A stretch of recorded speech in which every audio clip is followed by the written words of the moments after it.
and traditions of the Tamil diaspora. Last Sunday, I enjoyed the sights and sounds of Indian classical dance at Tamil Heritage Month celebrations in my riding of Scarborough North. Organized by the Transnational Government of Tamil Eelam and the Tamil Heritage Month Council, the event also highlighted the ongoing struggle for accountability and reconciliation for the Tamil people. As Canadians, let us reaffirm our commitment to peace and justice and stand together in solidarity with Tamil communities from coast to coast to coast. Nandri Vanakkam. The honourable member from Calgary, Rocky Ridge. Well, after 8 years, more than half of all Canadians are struggling just to cover their mortgage or rent, food, home heating, and gasoline. Taxes and the inflation that's caused by taxes, wasteful spending, and deficits are crushing Canada's middle class and those desperately trying to cling to it. And for those Canadians who have even just a little bit left over at the end of the month after paying their bills and who want to enjoy a basic middle-class indulgence, like a night out for dinner and a bottle of wine with a loved one, or a beer with some buddies while watching a game, this NDP Liberal government is going to raise the taxes on beer, wine, and spirits again for the 8th year in a row on April 1st. I call on all MPs from all parties to support my private member's bill, Bill C-266, and let Parliament have the final say on taxes instead of letting the government raise them automatically, and let's bring happy hour back for working Canadians. Hear, hear. The honourable member from Winnipeg North. Yes, thank you, Mr. Speaker. You know, President Zelensky, the president of Ukraine, comes to Canada last year and signs a Canada-Ukraine trade agreement. People around the world, Mr. Speaker, in solidarity, in support of Ukraine. Right. And we all have a role to play. Every member in every political party has a role to play. This Friday, we are going to be debating the Canada-Ukraine trade agreement again. Right. We are hoping that all members of all political parties can get behind the Canada-Ukraine trade agreement, Mr. Speaker. What we should be doing is we should be saying no to the mega right and yes to trade, Mr. Speaker. And I am calling on all members of this chamber to vote in favor of the Canada-Ukraine trade agreement. Hear, hear. Thank you, Mr. Speaker. The Honourable Member for Montarville. Thank you. I'm happy today to pay tribute to an excellent citizen of my riding of Montarville, Sandra Beauregard, who is the founder, president of the community garden. It's an organization that promotes not only gardening, but also respect for nature and healthy life habits, especially through healthy nutrition. She is a leader. She promotes gardening, and she contributes greatly to the community. That's why Ms. Beauregard received the Garden Hero Prize last week from the Canadian Gardening Organization. She is the only Quebecois recipient of this prize. I'm very happy to make this statement 1 week before the community garden starts up its activities again. Congratulations, Ms. Beauregard, and congratulations to the organization and all of its members. It's been 116 days since the October 7th attacks, 116 days of hostilities, violence, and an ever-escalating humanitarian crisis in Gaza. I continue to be in full support of a complete and sustainable ceasefire. Hamas must surrender and release all hostages. More humanitarian aid must reach civilians, and innocent people must be protected, particularly children who have suffered the worst consequences of this war. I'm grateful for our government's decision to increase the humanitarian assistance being provided to Gaza, now over 100 million, with Canada providing an additional 40 million in humanitarian aid and support to address the urgent needs of the Gaza Strip. We also have an obligation to ensure that Canadians can reunite with family members in the Middle East. In the case of journalist Mansour Schuman, I hope for his safe return to his family in Canada as quickly as possible.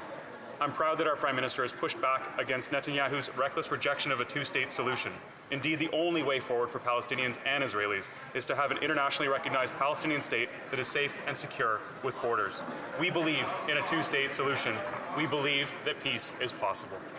Good job, Eddie. The honourable member from Sturgeon River Parkland. Mr. Speaker, last week the federal court issued a damning indictment against this NDP Liberal government. A federal court has ruled that they violated the rights of Canadians by invoking the Emergencies Act to quell protests in Ottawa. In the words of the judge, quote, there was no national emergency justifying the use of the Emergencies Act. Canadians deserve answers, and that's why tomorrow at the Public Safety Committee, Conservatives are demanding an investigation into this government for their fundamental breach of Canadians' basic human rights. After 8 years of this Liberal government, Canadians have no trust that these Liberals will defend their rights. So much for being the party of the Charter. The Prime Minister suspended civil liberties. He froze Canadians' bank accounts, and he demonized Canadians who opposed these Liberals' policies. He needs to be held accountable. Conservatives will fight for answers, for transparency, and for accountability. And when will these NDPs stop supporting these liberty-crushing Liberals and finally take a stand to hold this government accountable?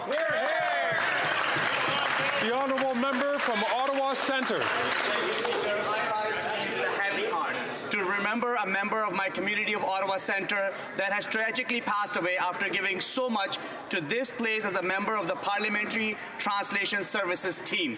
Katie Thompson was a Hansard translator who spent 16 years working diligently to provide us all with the expert-level translation services we have come to expect in this House. Over the course of her work, Katie contributed substantially to our parliamentary record. While she may have left us at the too young age of 41, her translations will live on forever in the historical record of our democracy. Her family, colleagues, and her entire community here in Ottawa Centre and at home in Thunder Bay are so proud of her. While she was taken away from us from this world too soon, Katie had an incredible impact on the people she worked with, and I would like to take this opportunity to say a final thank you to Katie and to celebrate the work she has done. Thank you. The honourable member from Northwest Territories. Mr. Speaker, I would like to send best wishes to Mitzi Hudson on the occasion of her 100th birthday. Mitzi turned 100 on December 9th. Born in Slovenia, Mitzi landed in Norman Wells in 1955.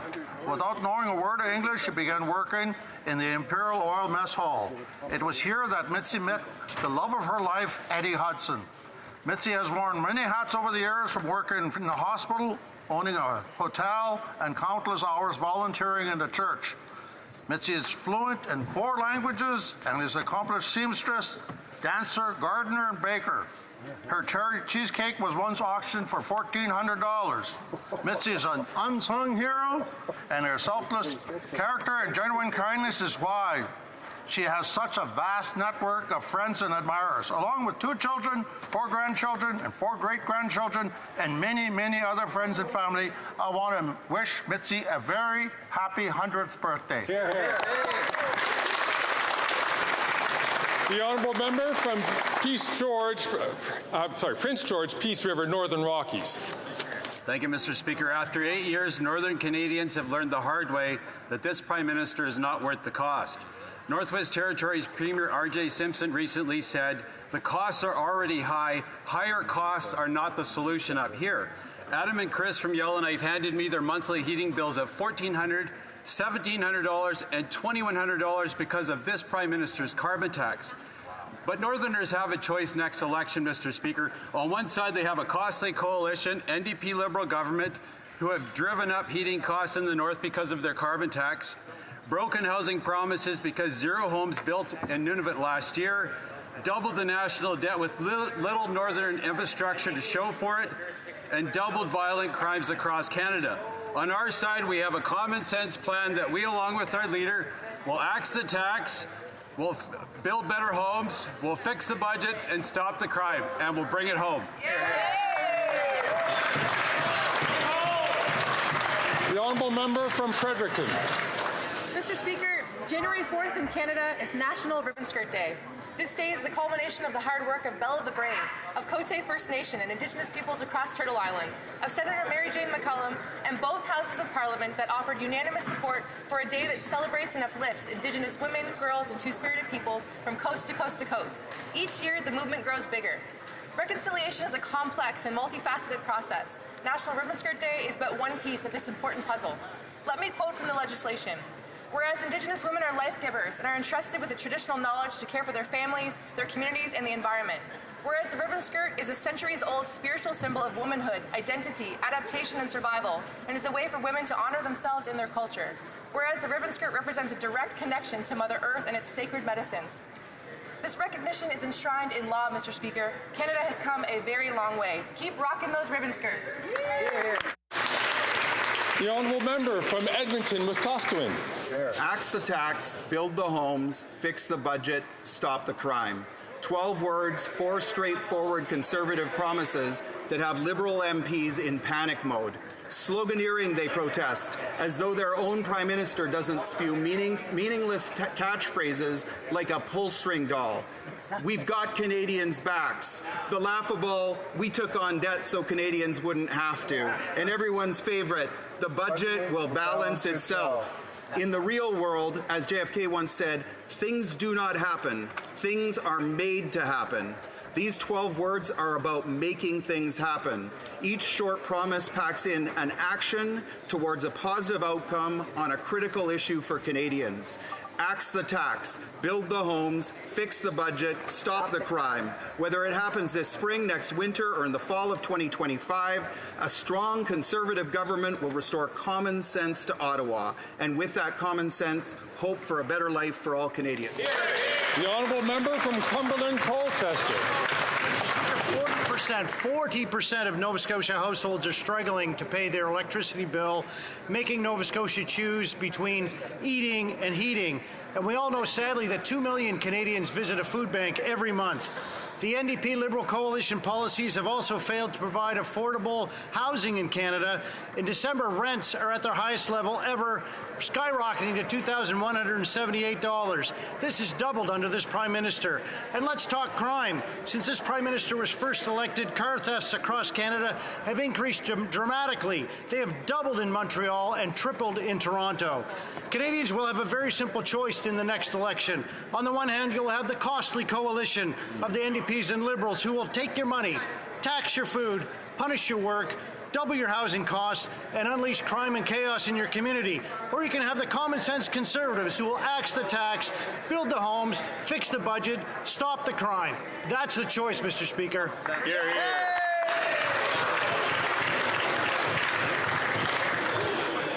If I could just ask members, please, to try to keep their conversations down, to be a little quieter, so that the Speaker can hear the honourable members make their declarations.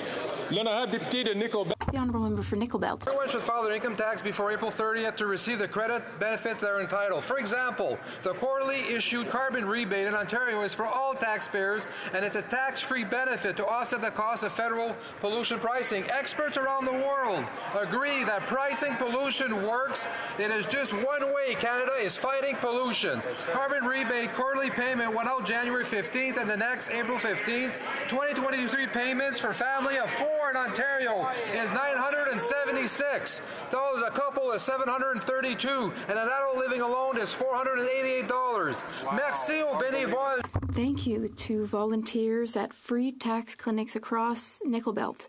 You are essential in helping people on low and modest incomes access the significant benefits that they're eligible for. Future generations deserve a strong economy, one that attracts green investment and protects the environment. Thank you, Mr. Speaker. The honourable member from Winnipeg Centre. Mr. Speaker, the legacy of Canadian policies designed to kill the Indian in the child still impacts our families. There are more Indigenous kids in child welfare today than at the height of residential schools. In Manitoba, over 90% are Indigenous. That is why I was proud, along with my colleague Benita Zarello and the NDP, to amend Bill C-3. I'd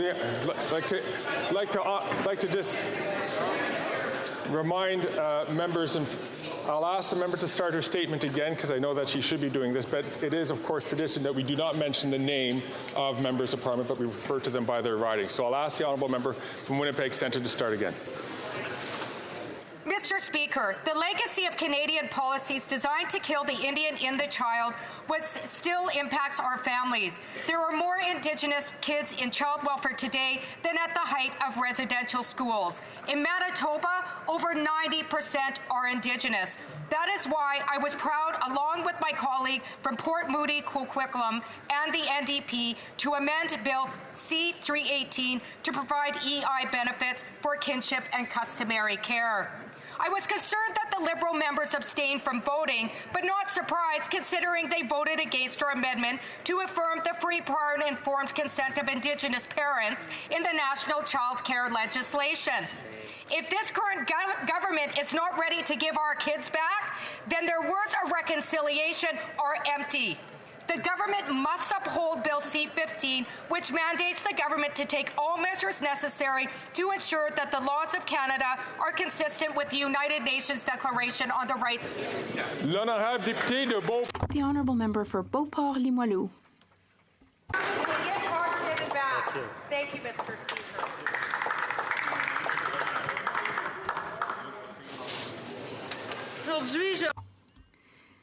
Today, I would like to pay tribute to 6 Quebecers whose lives were tragically and unjustly taken in the terrorist attacks in Ouagadougou on January 15, 2016. They were a family from my riding, 4 members of a family from Lac-Beauport community. Yves Carrier, his wife Gladys Chamberlain, their children, Charles-Élie Carrier and Maude Carrier, and 2 friends from the Quebec City region, Suzanne Bernier and Louis Chabot. They went there to build a school. But let us remember that they were ambassadors for peace, individuals committed to promoting understanding and unity between peoples and cultures. Let us remember the love and tolerance that they exemplified. Let us join to defend the values that were dear to their hearts. Let us together fight darkness with the light of solidarity, compassion, and humanism. Let's find the strength that we need to build a world where peace prevails over hatred. Gladys, Yves, Charles-Élie, Maude, Louis, and Suzanne.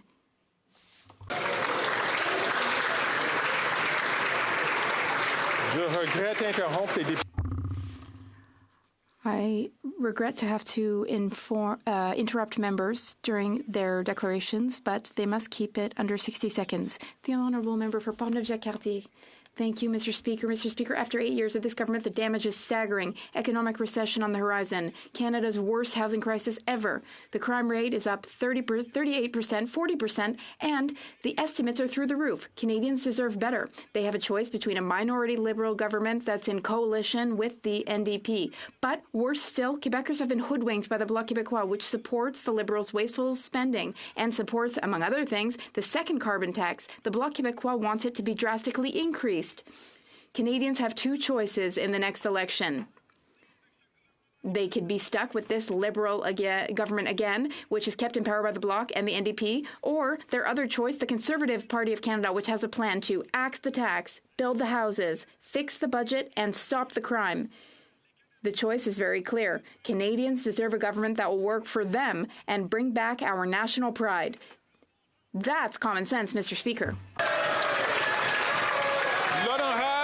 The honourable member for Longueuil-Charles-Lemoine. Mr. Speaker, today marks the last day of Canada's first ever National Firefighter Cancer Awareness Month.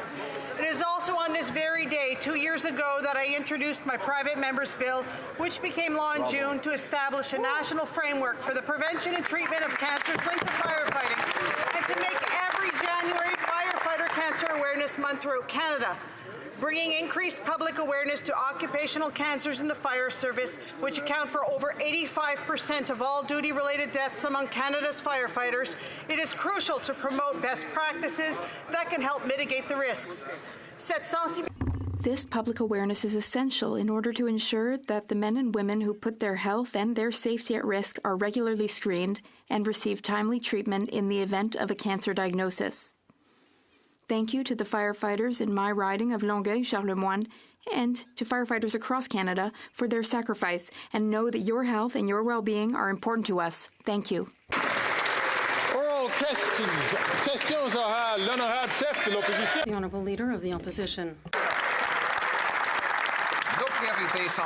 Our priorities are clear. We're going to axe the tax, build homes, fix the budget, and stop the crime. On the latest point, the Prime Minister has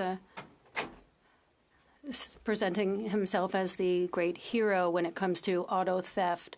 There is a 38% increase in auto thefts since he came into power.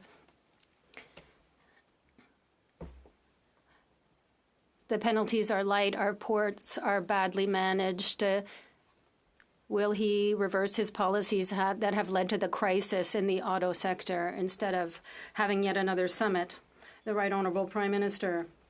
Mr. Speaker, the former Conservative government cut programs to protect civilians, be it auto theft and cutting ports. We are investing to ensure that we can be there to keep Canadians safe and protect Canadians from being victims of crime. We will continue our work and our investments. We will work with partners, and we will take action. The Conservative leader is putting forth slogans and easy solutions that aren't real solutions. We will do the necessary work. The Honourable Leader of the Official Opposition. Perhaps the fact that his policies are more costly. It's true, much more costly. And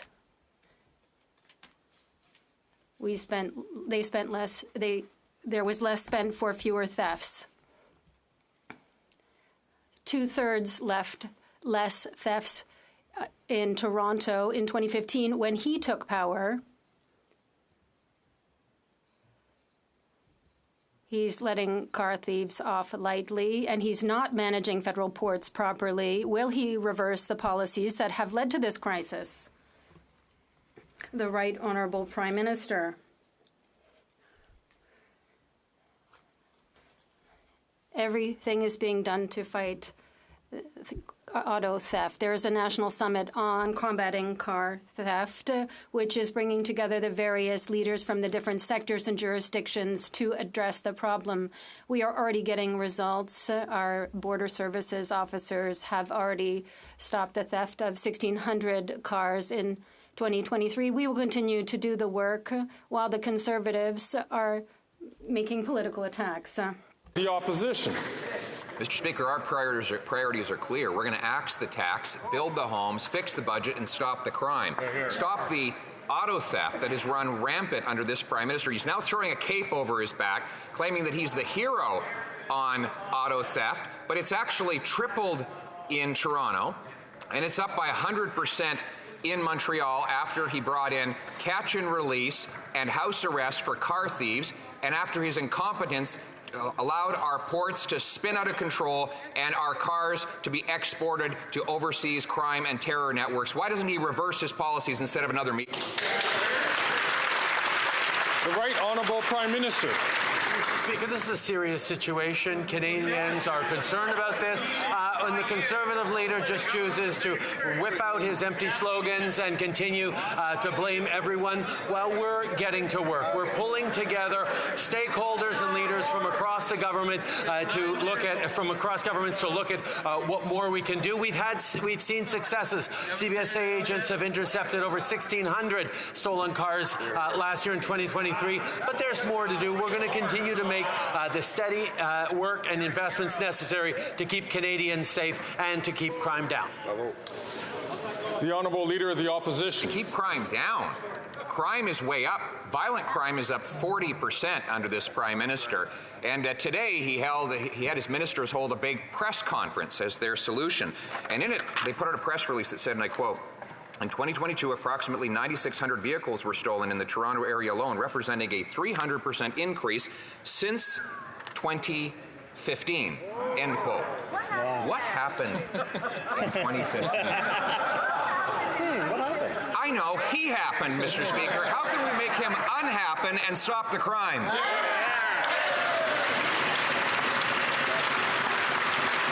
The Right Honourable Prime Minister. Speaker, in 2015, Stephen Harper presented a budget that had slashed funds for policing, slashed funds for CBSA officers, slashed funding for Veterans Affairs Services, and we were there to clean up the mess, to cut taxes for the wealthiest 1%, lower them for the support families, to start moving forward on gun control in real ways while the Conservatives cozy up to the American gun lobbies. We've continued to step up in keeping Canadians safe. Let them bring assault weapons back to our streets. We'll keep Canadians safe.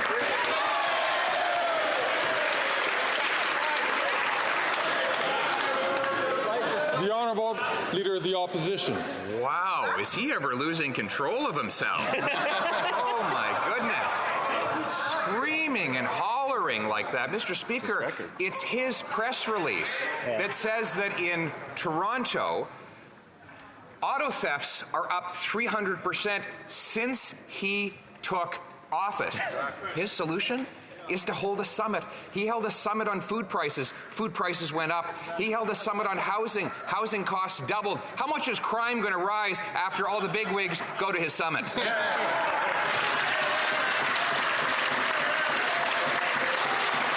The Right Honourable Prime Minister. Speaker, the Leader of the Opposition has trouble believing that we would actually include real facts in our press release, something he and the Harper government never did for years. Yes, Mr. Speaker, there is a real challenge around auto theft in this country, and our solution is to roll up our sleeves, pull together partners from across the country, and get to solving it. His solution, throw his hands up in the air, blame a raft of political attacks on us, and continue to see that he's not putting forward any real solutions, Mr. Speaker. The Honourable Member for Belloy-Chambly.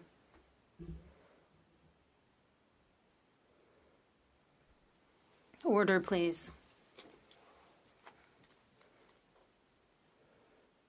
The Honourable Member for Belloy-Chambly.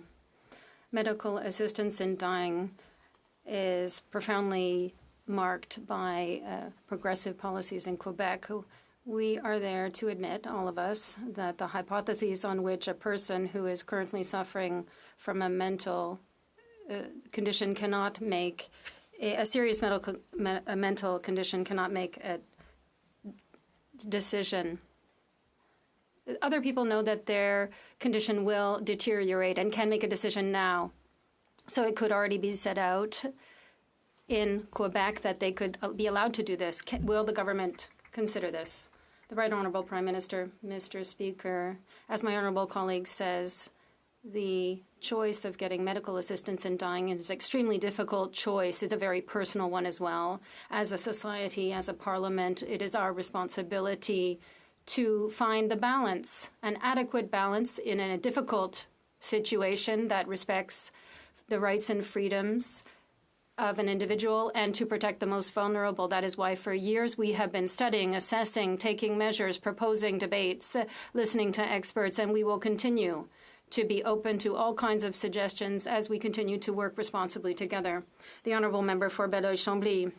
I'm asking the Prime Minister to recognize that these are two different situations. That is, people who are already suffering from a mental health condition, which does not allow them to make a decision, and people who are currently in possession of all their full faculties and who can make a decision in advance. I think the Prime Minister could consider it, or does he fear that the religious right will not allow this? The Right Honourable Prime Minister.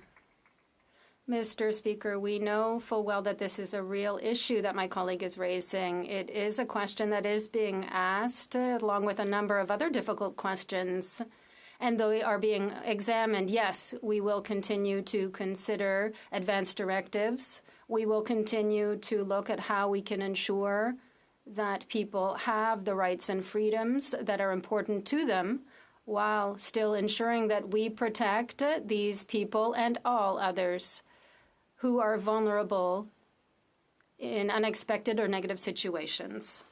Burnaby South. Thank you, Mr. Speaker. The Liberal Member of Parliament for Davenport claims that there is no housing crisis in Toronto. The rest of the Liberal MPs for Toronto would rather fight the City of Toronto than actually deal with the crisis of housing. Here's what frontline workers are saying. Quote, on the ground, we've seen a man recently arrived from Africa die in an encampment while trying to stay warm. So will the Prime Minister listen to his out-of-touch Liberal MPs or to frontline workers trying to save people's lives? The Right Honourable Prime Minister. Mr. Speaker, we have been there for investing in housing across the country, including with hundreds of millions of dollars directly for the City of Toronto to invest in housing, housing affordability and fighting homelessness. We know there is lots to do, and we're going to keep doing it, whether it's signing housing accelerator agreements across the country, whether it's introducing a suite of new measures to unlock the construction of 600,000 new apartments, whether it's cracking down on short-term rentals to unlock even more apartments, or introducing a mortgage charter to protect homeowners from the stress of elevated interest rates. We are taking... The Honourable Member for Burnaby South. An 83-year-old woman was kicked out of her housing that she has lived in for 30 years. Given the Liberals and Conservatives' housing crisis, she doesn't know where she's going to go. The Liberals have resources, the power to resolve the housing crisis. When will the Prime Minister stop picking real estate giants instead of women like the one I'm speaking about? The Right Honourable Prime Minister. Mr. Speaker, we are taking concrete action to ensure the construction of hundreds of thousands or millions of housing across the country, along with the municipalities directly and the provinces and Quebec. We are here to ensure a reduction in red tape, the acceleration of permits, improvements in zoning.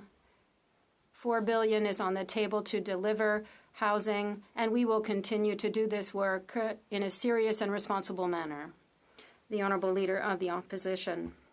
Prime Minister needs a summit to find out about the problem of auto theft. We can help him. He is the problem. It was his policies that caused the 300% increase in auto theft in Toronto. He's asked for solutions. Well, we have some of those too. Will the Prime Minister agree to reverse his catch and release bail policy for car thieves, end house arrest for those who steal cars, and put an end to his incompetence at the Port of Montreal, from which so many of our vehicles are being shipped to organized crime and terrorist networks abroad? The Right Honourable Prime Minister. Mr. Speaker, what's interesting about the Leader of the Opposition is he doesn't actually care about auto theft. He cares about making a good political attack on the government because people are facing real challenges. What we are focused on is solving the challenges. What we are focused on is initiatives like we announced today of $121 million to fight auto theft in Ontario. We've been working to bring together stakeholders and leaders across the country to bring forward more positive solutions to build on the 1,600 recovered autos that we prevented from being stolen last year. I'm going to ask all members once again to please restrain yourselves, to listen to the questions and to listen to the answers. And when you have the floor will be yours. The Honourable Leader of the Official Opposition. Monsieur le Président. Mr. Speaker, he says that he's stopped 1,600 cars from being stolen, but there were 100,000 stolen in 2022, an increase of 34% across the country. You would need a great big meeting to understand the problem. He's the problem. We have solutions that make common sense. And the catch and release bail and house arrest for car thieves and ensure better management at the Port of Montreal to stop the exporting of our cars elsewhere.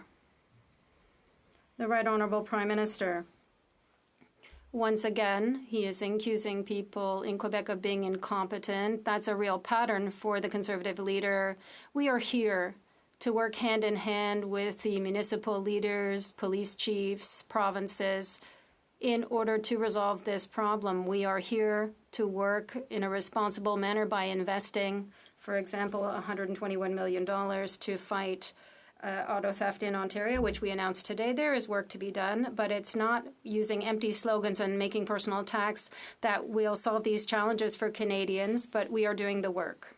The Honourable Leader of the Opposition. Monsieur le Président, c'est lui. Mr. Speaker, He is accusing Quebecers of being incompetent, saying that the Port of Montreal is managed by them. It's a federal port, so it's not true. He is the one who's incompetent, and he is the one that has caused this problem.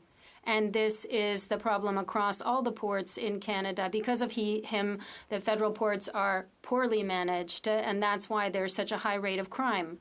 Once again, we have common sense solutions. Will he end the automatic catch and release bail, house arrest for car thieves, and stop the incompetence at the ports that's causing the auto theft crisis that he caused? The Right Honourable Prime Minister. I've already responded to the concerns on car theft, but the Leader of the Opposition wants to talk about common sense and crime and violence. Why is he listening to the American gun lobby, which wants to bring back assault-style rifles to our streets and to our communities? Each stage over the last 8 years, he's tried to block our gun control measures because he is being controlled by the American gun lobby instead of standing up to protect communities and control guns and demonstrate that he really is concerned about Canadian safety and security. The Honourable Leader of the Opposition. Not only is he not worth the cost, he's not worth the crime, and now he's spreading disinformation. Years after he promised he was going to ban these so-called military assault rifles, they're still legal in Canada, and he's paying foreign hunters to get into helicopters and fly around over Vancouver Island to slaughter deer that our hunters would have taken down for free for the meat. When will this Prime Minister stop his policy of targeting lawful Canadians and go after the real criminals that are terrorizing our streets?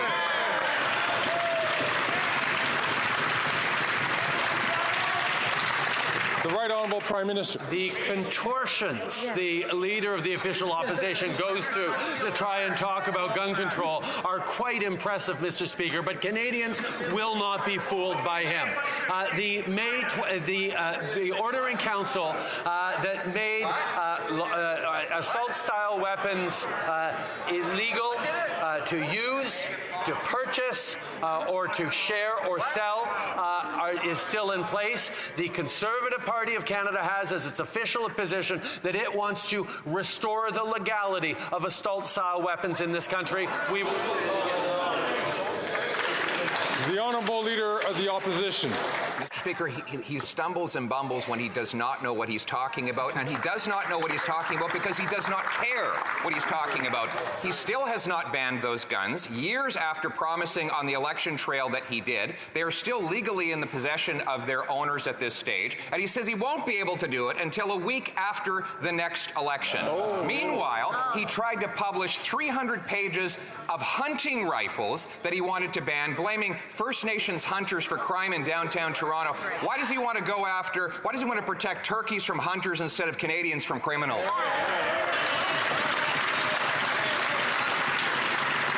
The Right Honourable Prime Minister. Mr. Speaker, as of a number of years ago, it is illegal to buy, sell, or use or bequeath military-style or assault-style weapons in this country.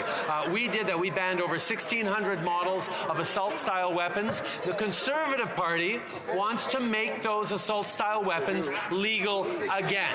And everything they do is focused on misinformation and disinformation of bringing in hunters who are not targeted by these measures to try and justify their anchoring on the NRA.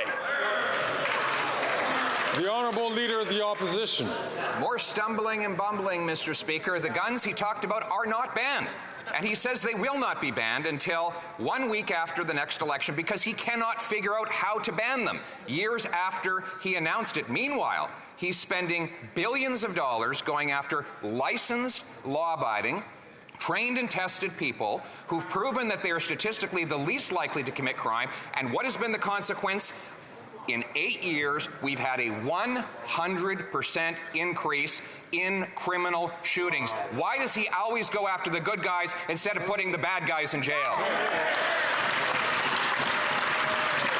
The Right Honourable Prime Minister. Mr. Speaker, in May of 2020, we rendered it illegal to buy, or sell or use or bequeath 1,600 different models of assault-style weapons in this country. That is still the case, Mr. Speaker. In the coming year, we will be bringing in an amnesty legacy program. We're extending the amnesty to be able to bring in a buyback for the owners of these weapons. But we are moving forward on gun control when he wants to bring assault-style weapons back to Canadians. The Honourable Member for Beloeil-Chambly. Let's say that my neighbor comes to my house and he says, I want to put a heat pump in. It's going to cost $1,000 and I'll get it to you tomorrow. The next day my neighbor comes and he said, can I have the $1,000 back? And I say, I won't give it back to you. Perhaps I'll give you a little bit of it. And that's what's happening in immigration. Quebec is being told, pay the bill for the asylum seekers, we'll pay you later. Ottawa is saying, well, now I'm not going to pay you back, perhaps just a little bit. Can the Prime Minister recognize his debt and commit to paying it back to Quebec? The Right Honourable Prime Minister.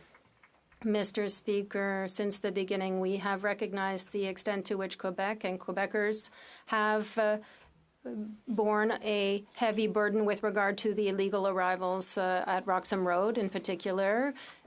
And we have resolved that issue with the Americans and airports. We are here to help. We are working hand in hand with the Quebec government. We are discussing with that government how we can support them best. We have seen their request for funding. We are working with them because we recognize that, yes, Quebecers are bearing the burden and we will be there to help them. The Honourable Leader of the Bloc Québécois. Well, the only hand that there is here is the Minister of Immigrations. Well, they commit in an election year, letting Quebecers believe or being asked the question whether his word means anything, if he's reliable, if he's worthy of confidence, or is it that we can't believe him when he says something? The Right Honourable Prime Minister.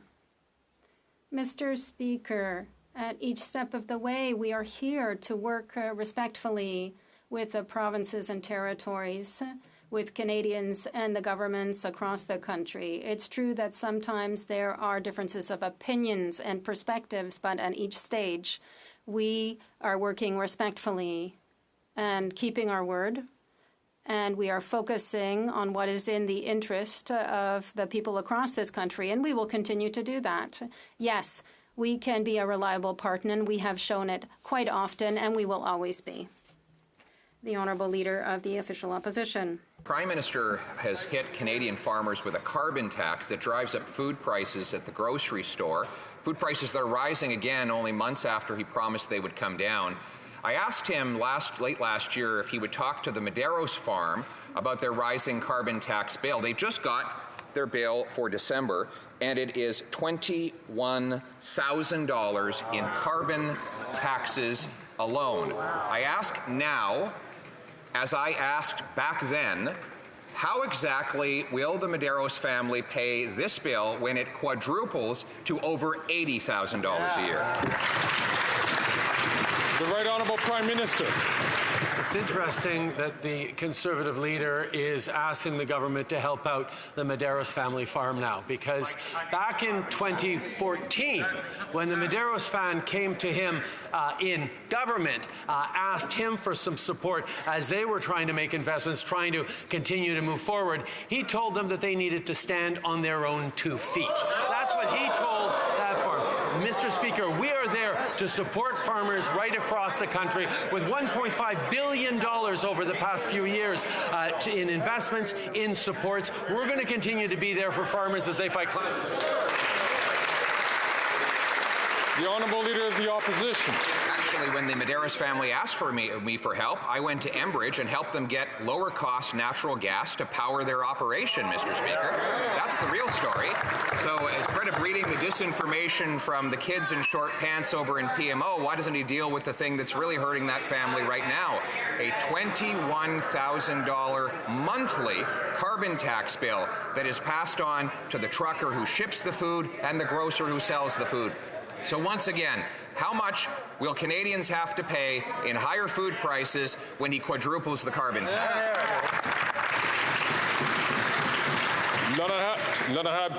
The Right Honourable Prime Minister. Speaker, back in 2014, he told that farm family to stand on their own 2 feet. We, Mr. Speaker, know what is making farmers vulnerable across this country. Do you know what it is, Mr. Speaker? It's climate change. It's the fact that a changing climate causes droughts, floods, and fires, which droughts, floods, and fires end up hurting crops, end up hurting growers. That's why we're stepping up on fighting climate change. Farmers across this country know how important it is to sustain and protect our land. That's exactly what we're doing. That's exactly what we're going to continue to do. The Honourable Leader of the Opposition. He mentions drugs. That's another crisis that he has caused, Mr. Speaker. But back to the cost of food, heat, and groceries. This Prime Minister plans to raise the carbon tax again on April 1st. Another hike to the gas, the heat, the grocery bills. Another hit to the Nova Scotia families who can't afford to pay their utility bills.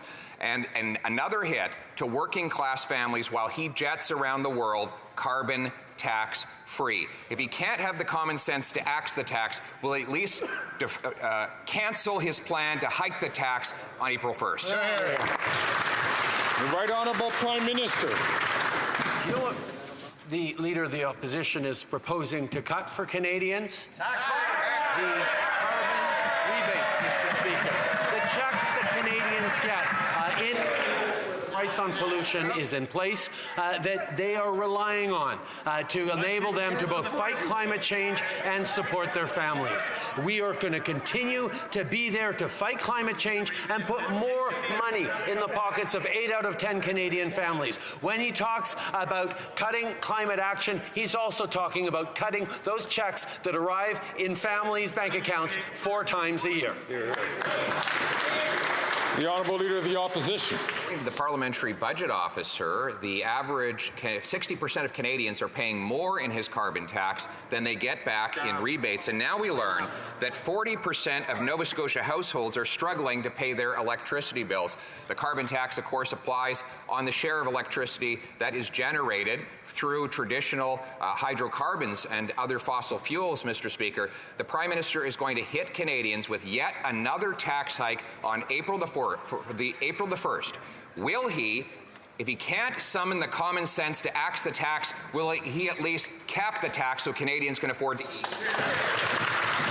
The Right Honourable Prime Minister. Mr. Speaker, we are fighting climate change and creating a stronger economy at the same time as we ensure affordability for Canadians. Those carbon rebate checks that go right across the country in areas where the federal price applies help out 8 out of 10 families with more money than they pay in the price on pollution. We will continue to be there to both invest in families, to support them, while the Conservative leader proposes to cut rebate checks to Canadians. We're going to keep doing it while we fight climate change.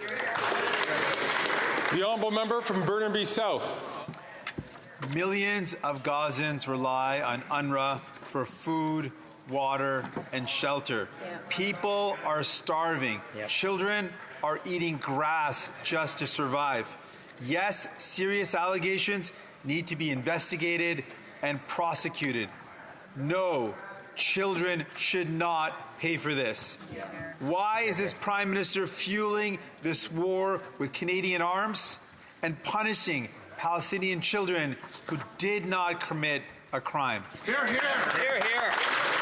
The Right Honourable Prime Minister. We are, of course, deeply concerned with the devastating scale of the humanitarian crisis in Gaza. We recognize UNRWA's essential role under dangerous conditions in providing life-saving assistance. So we will work with the agency and other donors to support the investigation into the serious allegations against its staff. But let me be extremely clear. Our determination to provide relief to Palestinian civilians has not changed, and our work with our partners is constant. We're looking at ways to continue to provide additional support to those desperately in need, in addition to the $40 million we just announced yesterday. The honourable member from Burnaby South. The Prime Minister knows well that no other group can do this work. That's right. I want to talk about Halifax. Halifax has the highest rate of poverty in Canada. 1 in 5 children lives in poverty. Only once has the Liberal MP for Halifax raised the issue of skyrocketing food prices in this House. How out of touch is that? That's the problem with the Liberals. They pretend that everything is fine if everything's fine with their rich CEO friends. So when will the Prime Minister stop working for Galen Weston and start working for Haligonians? The Right Honourable Prime Minister. Mr. Speaker, we are working closely with the Competition Bureau. We're making sure we're passing legislation that strengthens its ability to go after the large grocery chains in this country that are making record profits while Canadians are struggling with food prices. We will work with communities. We will work with individuals. We will work with the Competition Bureau to ensure that that actually happens. We're continuing to be there for Canadians with initiatives like dental care, like increasing the Canada Child Benefit, like cutting child care costs in half across the country. We will continue to be there for people in Halifax and Brighton. The honourable member from Etobicoke Centre. Mr. Speaker, my question is to the Prime Minister on our support for Ukraine. Ensuring Ukraine's victory is vital to Canada's security. Ukraine must win. Otherwise, Europe, the U.S., and Canada will be next in defending ourselves against Russia's aggression. So every Ukrainian fighting today is one less Canadian who will have to fight in the future. Every dollar we spend today is millions of dollars less that we will have to spend in the future. We understand this, but Conservatives continue to vote against support for Ukraine, against support for Canada's national security. Can the Prime Minister assure Canadians that this government will stand with the Ukrainian people until they win, until we all win? The Right Honourable Prime Minister. Etobicoke Centre is right. Before the holidays, Canadians all witnessed the Leader of the Opposition forcing his caucus to turn their back on Ukraine. They turned their backs on fundamental Canadian principles and bowed down to the pro-Russian narrative. I know the Leader won't change his mind, but Ukrainian Canadians across the prairies are hoping that at least some brave Conservative MPs will do the right thing and vote their conscience and their principles. Let everyone in this House who stands with Ukraine stand up and be counted.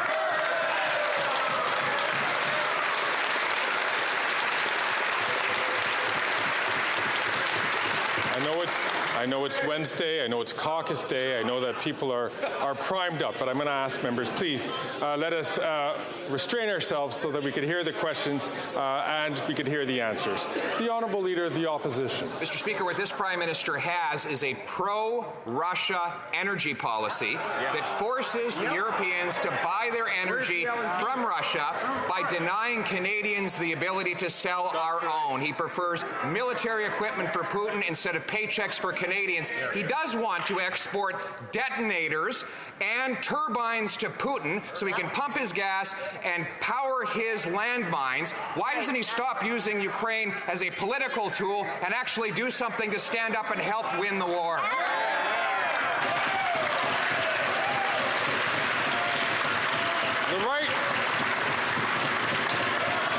The Right Honourable Prime Minister.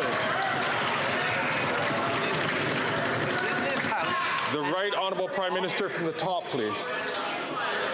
Volodymyr Zelensky came to this House and asked all of us to support Ukraine in its fight for freedom and its economic independence. Volodymyr Zelensky asked us to support a renegotiation and a renewal of the Canada-Ukraine free trade deal. In this House, everyone except Conservative MPs stood up to support Volodymyr Zelensky. The Prime Minister has 10 seconds left on the clock, but I'm going to ask all members, I'm going to ask in particular the member from Dufferin-Caledon, please, to allow the answer to be heard so that, because it's not only important for all of us and for Canadians to hear that, but it's important for members, especially members who require translation. They can't hear over the heckling. So let us make sure that we have an opportunity to hear clearly the questions and the answers. The Honourable Prime Minister, 10 seconds left on the clock. Mr. Speaker, Ukrainian Canadians from across the prairies are begging their MPs to please stand up for Ukraine. Will they do that, Mr. Speaker, in the upcoming Ukraine Free Trade vote?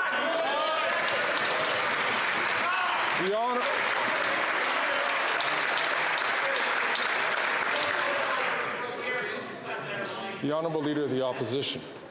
Mr. Speaker, on this, like everything else, he is a fake and he is a phony. Let's go for the fake. Fake and he's a phony.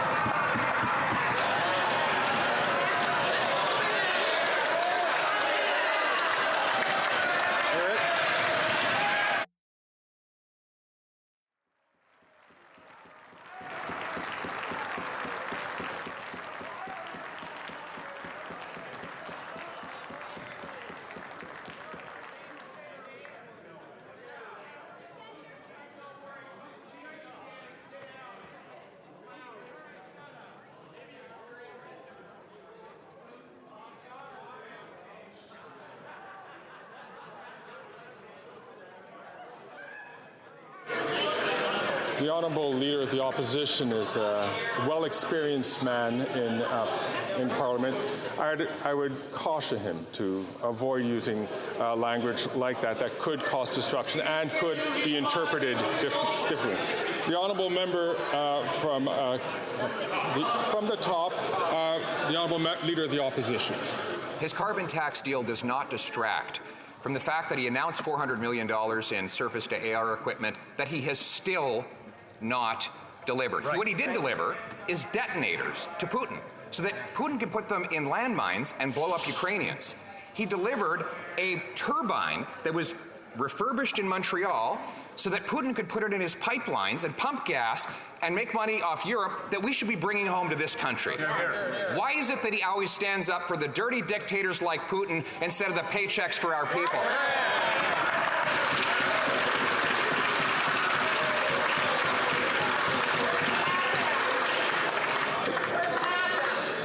Once again, I would caution all members to be very careful about how they impugn motivations to other members, specifically to specific members.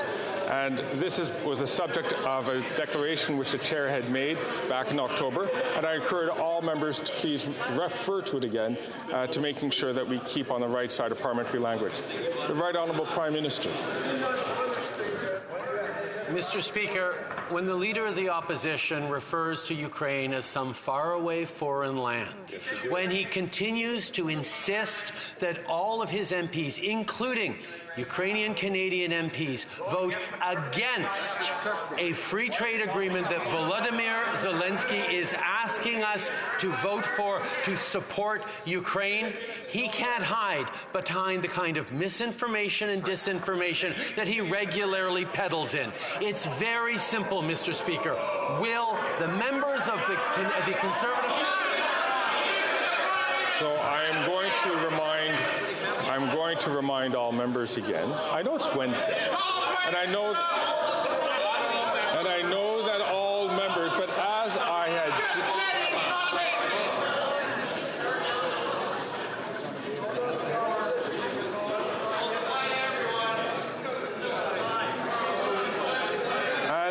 to the same degree that I just made a statement to a member in this House, I will make it again. Please be there.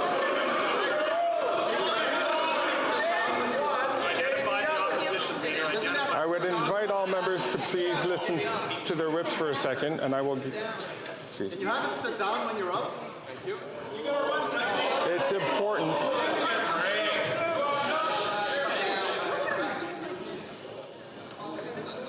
I invite all members, please, to be very careful about impugning motivations or associating members with governments that we do find in this House to be disreputable, if not odious. So I'm just looking for all of us to make sure that we stay on the right, that we all wait and do our turn. And I will ask the honourable member from South Shore St. Margaret's to please come and speak to me at the chair, and we'll have an opportunity to discuss this. The Honourable Leader of the Opposition. Mr. Speaker, he could not point to a single thing that I said that was untrue because it is all factual. It is a fact that we already have an excellent trade agreement with Ukraine, that it does not include a carbon tax, and that there is no need for a carbon tax to be in any free trade agreement. In fact, there never has been a need for a carbon tax in any other free trade agreement in the history. But while he remembered a carbon tax, he forgot to include in the deal a ban on him sending detonators and turbines over to Putin.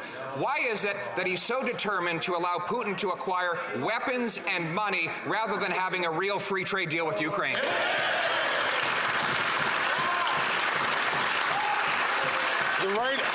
The Right Honourable Prime Minister.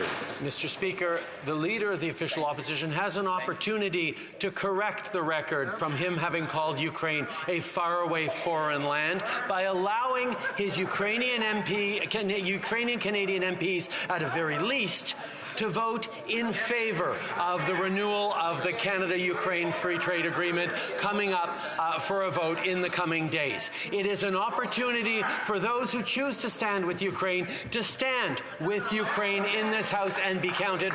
Why is he muzzling his Ukrainian Canadian MPs? The Honourable Leader of the Opposition. Mr. Speaker, we are 100% united in our support of Ukraine and in our opposition to the carbon tax. 100% united. This is what he does. He divides. He wants to distract from the fact that he doubled housing costs, caused 30 homeless encampments in Halifax, caused shootings to go up by 100%, drug overdoses up by 300%.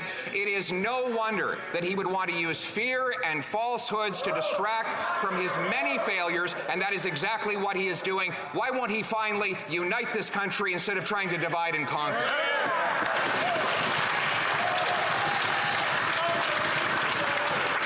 The Right Honourable Prime Minister. Mr. Speaker, this House used to be united in its support of Ukraine and its support of Volodymyr Zelensky. And yet now we see. I'm going to please ask the Prime Minister to start up again. I'm going to ask all members, please, to listen to the response without interruption so that we can have an orderly House. Prime Minister from the top.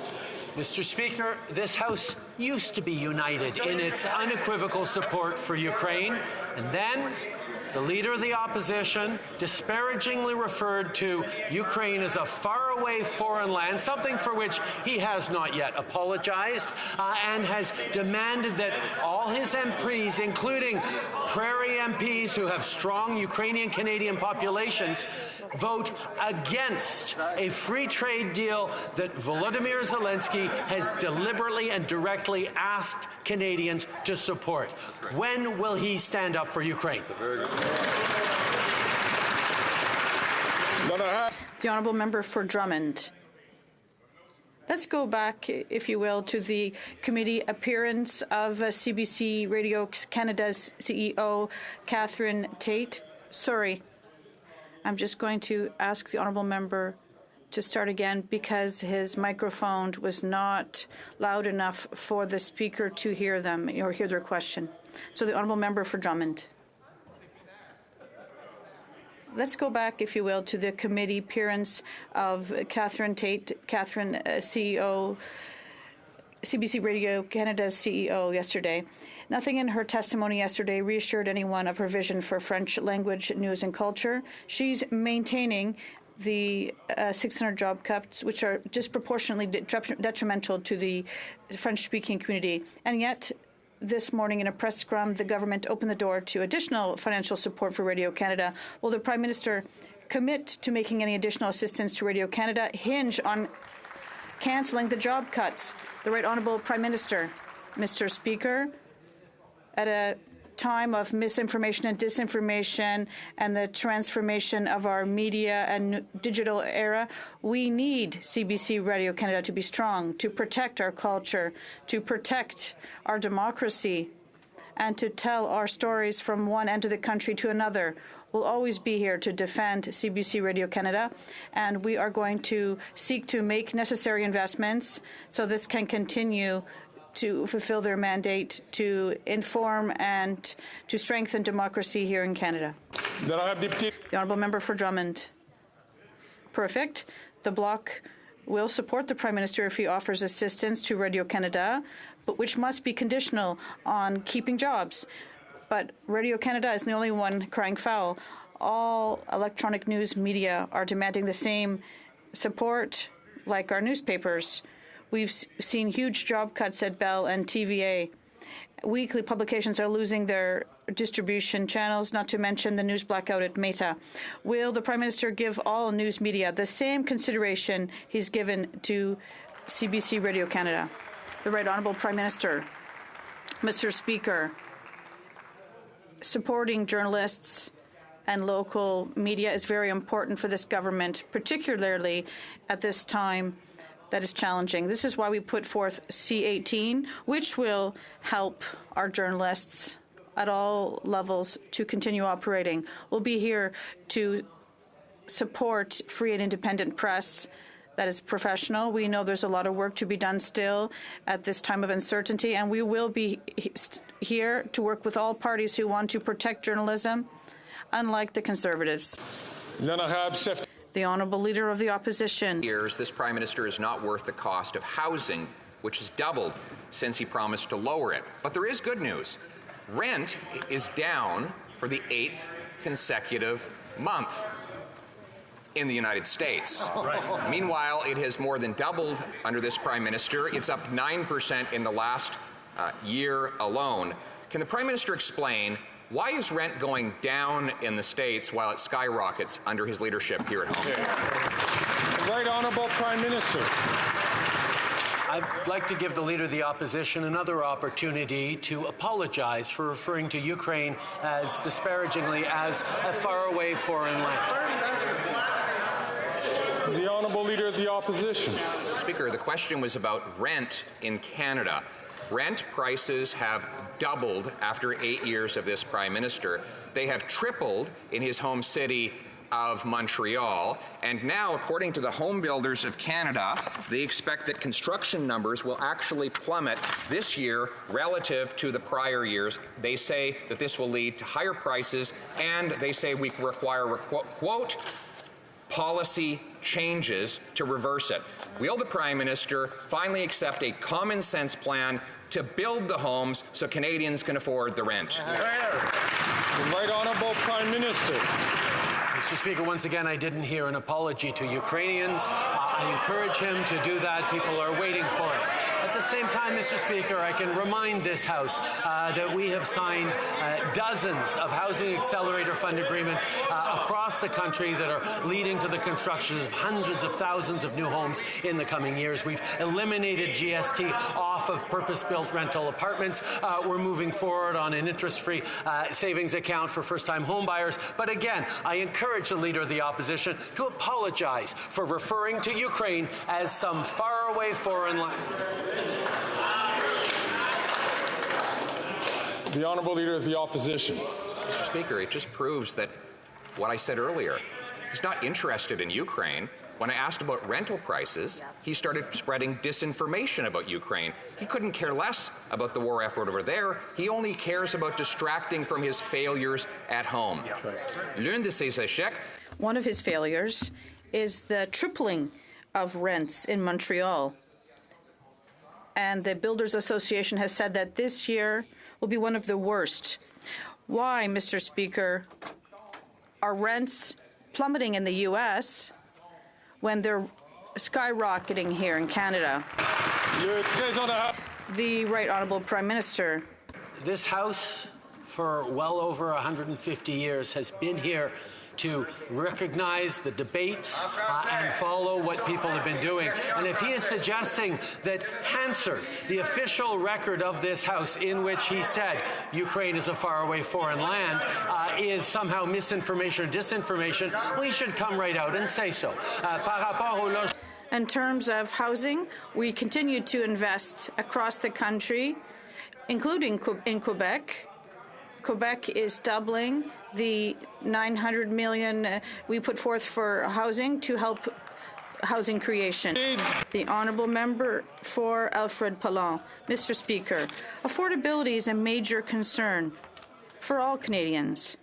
To support them and ensure that help is available, the Minister of Finance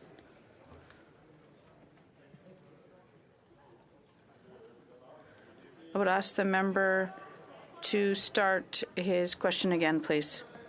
Mr. Speaker, affordability is a major concern for all Canadians.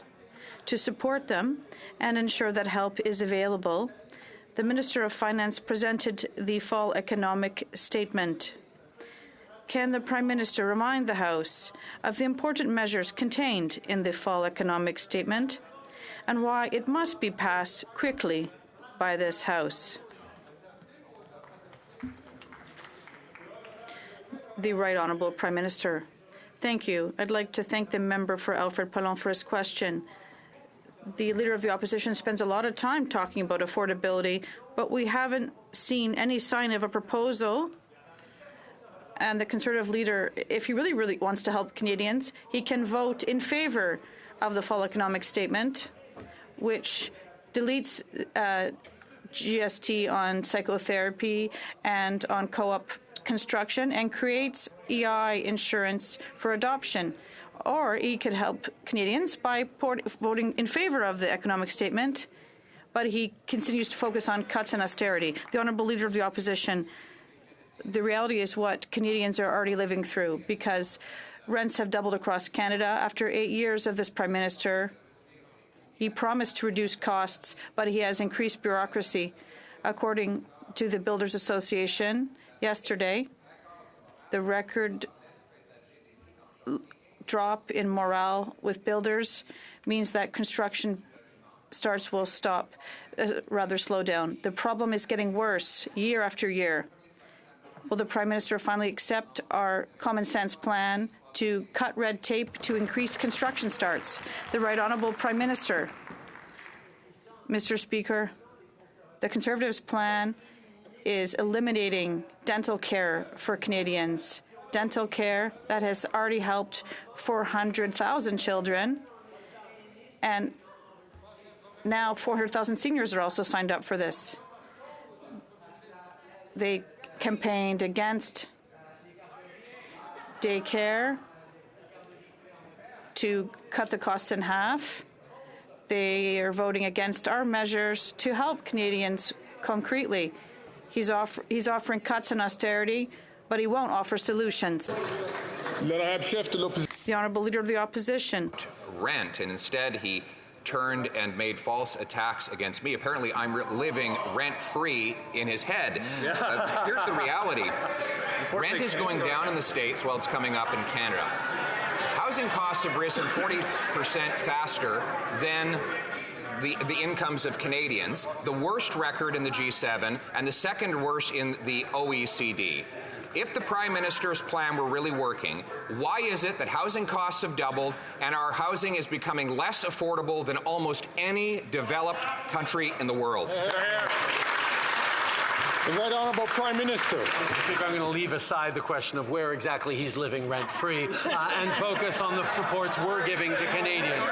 We are continuing to invest in meaningful ways in partnership with municipalities, with unions and building trades, with provinces across the country to solve this housing crisis that Canadians are feeling so acutely. Whether it's cutting the GST from purpose-built rental, whether it's moving forward with a tax-free savings account for first-time homebuyers, whether it's putting $4 billion in the pockets of municipalities across the country to increase density, to cut red tape, we are taking action on housing.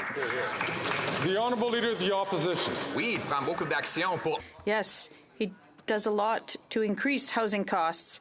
Rents have doubled, mortgage has doubled. According to the news, the rental market says that rents continue to skyrocket in Quebec. At the same time, that construction starts are dropping considerably. Can the PM finally stop building bureaucracy so we can finally start building homes? The Right Honourable Prime Minister. the housing plan from the Conservative leader is mostly treating Quebec officials like they're incompetent. We are working with Quebec officials, with the provinces and the municipalities to invest. And I'd like to underscore that the $900,000 we put forward to accelerate housing construction in Quebec was doubled by the Quebec government to ensure that municipalities can do even more to tackle this housing crisis. That's a concrete plan, not these insults. The honourable member for Halifax West. Yesterday, the MP for Dufferin-Caledon applauded the housing minister for moving quickly on his file. And I quote, he said, new programs, new initiatives, and new plans, despite the fact that his own leader has obstructed every measure we've brought forward to support Canadians. Can the Prime Minister stand in support of the MP for Dufferin-Caledon and update Canadians on what new housing programs, initiatives, and plans this government has announced this week? The Right Honourable Prime Minister. Speaker, thanks in part to the advocacy from the member for Halifax West, we announced a housing accelerator agreement of nearly $80 million in Halifax to unlock 9,000 new homes. While the leader of the opposition is picking fights with municipalities, we're working directly with them to reduce red tape and revolutionize the way homes get built in cities across the country. On this side, we're bringing forward real solutions to address housing affordability, while he spends his time attacking and insulting.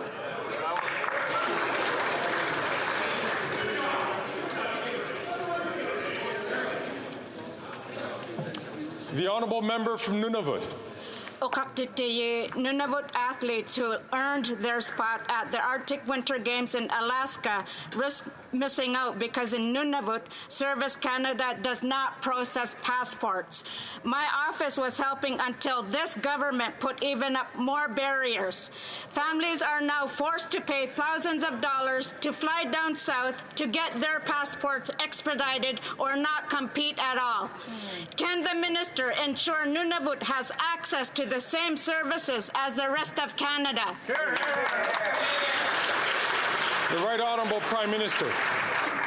Goyanamik for the question. I know it's an important one for families across Nunavut, and that's why we're committed to working to resolve this issue. I was just up in Nunavut for a historic announcement around devolution a few weeks ago, working directly with the Premier to demonstrate how we build a stronger future together. This is an issue that I know the Minister is engaged with. We will look for solutions. We want to make sure that our young Nunavut athletes show what they're capable of at the Arctic Winter Games. Go Canada, go. Go Nunavut, go.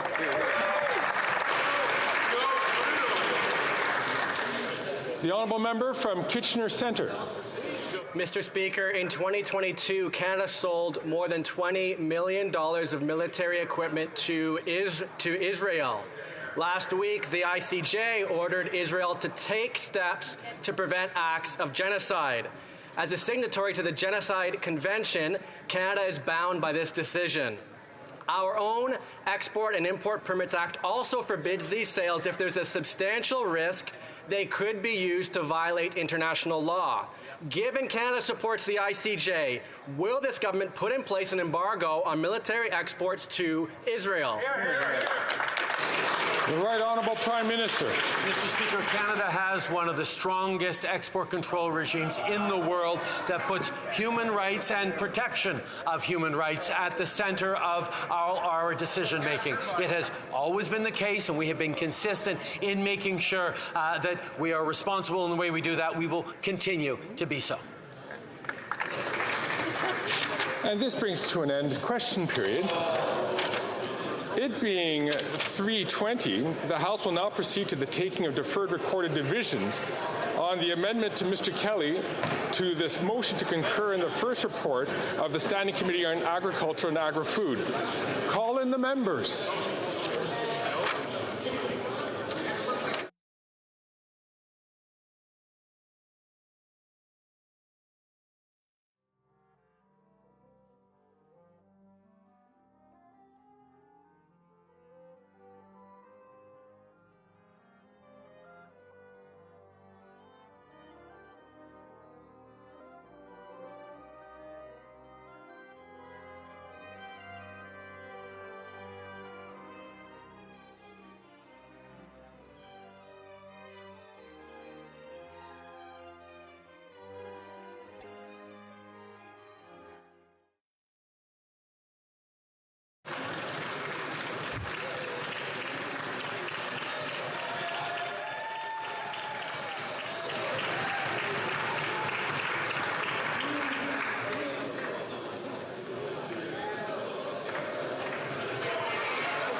Mark. Move it, Mark.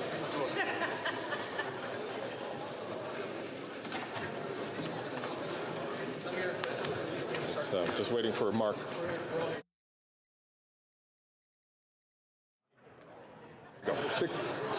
The question is as follows. Mr. Barlow, seconded by Ms. Rood, moved that the first report of the Standing Committee on Agriculture and Agri-Food presented on Wednesday, February 2nd, 2022, be concurred in. Mr. Kelly, seconded by Mr. Calkins, moved the following amendment.